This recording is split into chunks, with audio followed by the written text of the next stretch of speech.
Pemirsa, wacana kerjasama politik atau kerap disebut dengan koalisi antara Partai Demokrasi Indonesia Perjuangan dan juga Partai Keadilan Sejahtera di pemilihan Gubernur Jakarta pada November mendatang ini mencuat beberapa hari terakhir. Pasalnya, kedua partai yang kepincut sosok Anies Baswedan, sang petahana Gubernur DKI yang juga merupakan calon presiden yang maju pada pemilu 2024. Kali ini saya juga akan mengajak Anda untuk mencermati berdasarkan data dan angka jika kedua partai ini memutuskan untuk berkoalisi. Bersama juga dengan pengamat politik ada Bang Henry Satrio. Bang Hensat, tadi kalau Bang Hensat sudah berdialog ya sebelumnya, pada segmen sebelumnya membahas bagaimana sih kemudian partai politik ini masih kemudian agak-agak gamang. Tapi kali ini kita akan bahas khususnya untuk dua partai ini ya Bang. Kita akan hadirkan juga pemirsa bagaimana data dari kedua partai ini, khususnya adalah PD Perjuangan dan juga PKS, di mana kita awali dari pemilihan legislatif pada tahun 2014 dulu pemirsa. Pada Pileg 2014 untuk pemilihan calon anggota DPR RI, PDI Perjuangan memperoleh suara yang cukup signifikan, khususnya di DPR RI 941.794 suara atau setara dengan 6 kursi. Sementara untuk di DPRD DKI setara dengan 1.231.843 suara dan berhak atas 28 kursi di Kebon Sirih. Lalu bagaimana dengan PKS pemirsa? Di Pileg 2014, Partai Kader ini memperoleh 1.143.912 suara untuk melaju ke Senayan dan menempatkan ada kader terbaiknya sebanyak 3 orang. Sementara itu di DPRD DKI ini meraup 424.400 suara dan juga berhak atas 11 kursi pemirsa. Kemudian kita beralih ke Pileg 2019 kita hadirkan.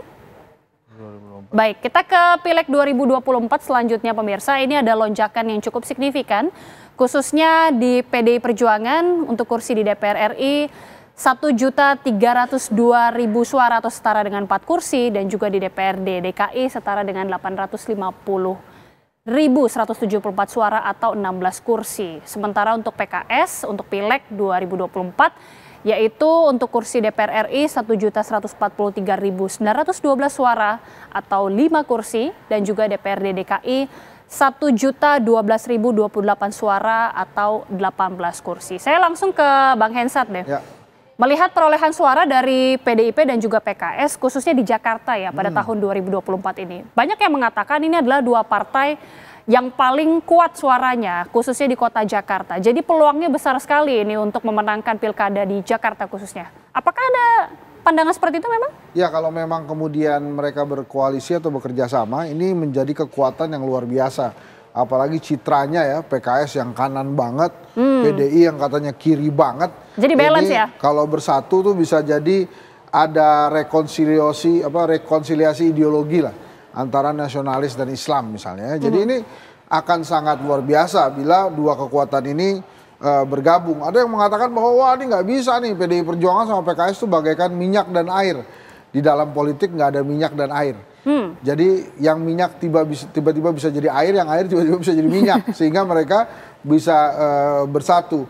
Apalagi ingin sekali kedua partai politik ini menang lawan Jokowi gitu ya.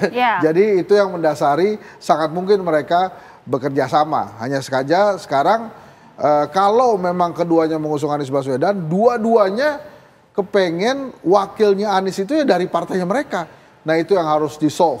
Jadi itu salah satu kendala juga Bang dari kedua partai ini untuk kerjasama politiknya karena sosok yang ingin diusung ini masih menjadi perebutan. Iya, dan masing-masing ingin merebut kursi wakil gubernur ya. Nah ini makanya ada usaha untuk memecahkan kebuntuan itu dengan mem-PKS-kan Anies Baswedan. Sehingga nomor 2-nya bisa dari PDI Perjuangan. Jadi artinya wakilnya bisa dari PDI Perjuangan. Tapi kan ini demokrasi yang original. Demokrasi tanpa trik, tanpa siasat. Dan jarang dalam sebuah kontestasi pilkada atau pilgub tanpa ada siasat-siasat tertentu.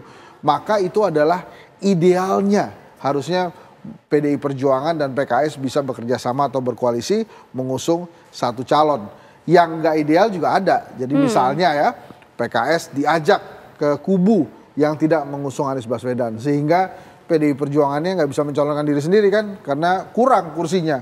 Nah itu juga bisa terjadi, maka memang dalam perjalanannya ini akan menarik lagi dilihat.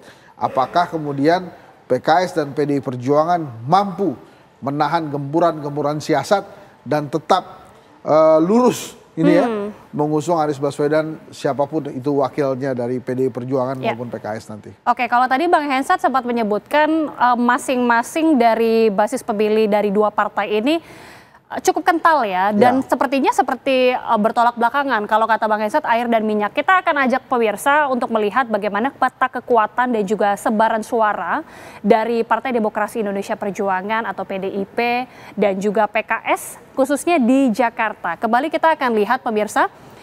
Kita mulai dari tahun 2019 pada pemilihan legislatif 2019 khususnya di PDI Perjuangan, DPR RI, Dapil 1 Jakarta Timur, kemudian untuk Dapil 3 ada Kepulauan Seribu, Jakarta Utara dan juga Jakarta Barat.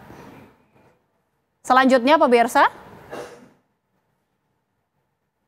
kita akan hadirkan juga dari Dapil 1 sampai 3 kursi Kota Jakarta Pusat, kemudian Dapil 3 kursi, kemudian juga ada Dapil 10, kemudian Dapil 2, 4, 5, 6, 7, dan 8 ini masing-masing 2 kursi. Untuk Dapil 10 ini ada sejumlah wilayah juga tentunya, kita ketahui ada Grogol, kemudian Petamburan, bahkan Taman Sari, Kebonjeruk, Palmerah, dan juga Kembangan pemirsa. Ini adalah peta sebaran pemilihan legislatif khususnya untuk PDI Perjuangan pada tahun 2019 ya, khususnya untuk pemilihan legislatif.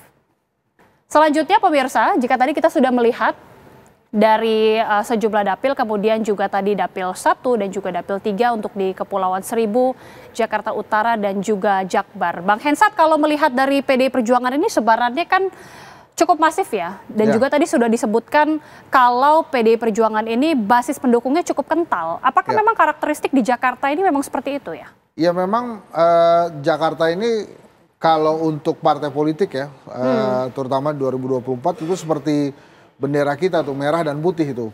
Putihnya PKS, merahnya PDI Perjuangan. Memang dikuasai atau dominasinya adalah dari partai PDI Perjuangan dan PKS, walaupun yang justru patut dicatat adalah PKB ya, yang meningkat 100% karena mengusung Anies Baswedan. Tapi ya keberadaan PDI Perjuangan dan PKS di Jakarta tidak bisa dianggap remeh gitu ya, bahkan oleh lawan-lawan politiknya sekalipun. Maka memang sangat mungkin muncul demokrasi siasat tadi ya, sehingga memang mengubah konstelasi nantinya. Kalau kita tahu kan selama ini PDI Perjuangan kita tidak bisa menampik ya, sosok Anies Baswedan itu tentunya bertolak belakang sekali dengan PDIP selama ini. Ini menjadi kendala tidak kalau ternyata akhirnya Anies Baswedan juga yang diperebutkan kembali, bahkan diusung juga dari PDIP? Tujuannya dalam berpolitik harus sama. Jadi kalau waktu berseberangan, karena kan PDI Perjuangan mengusung calon sendiri, Pak Basuki Cahayapurnama dan Jarod Saiful Hidayat. Nah tapi saat ini ya, justru yang menjadi harapan PDI Perjuangan itu adalah bisa mengusung Anies Baswedan. Karena ada tujuan lain.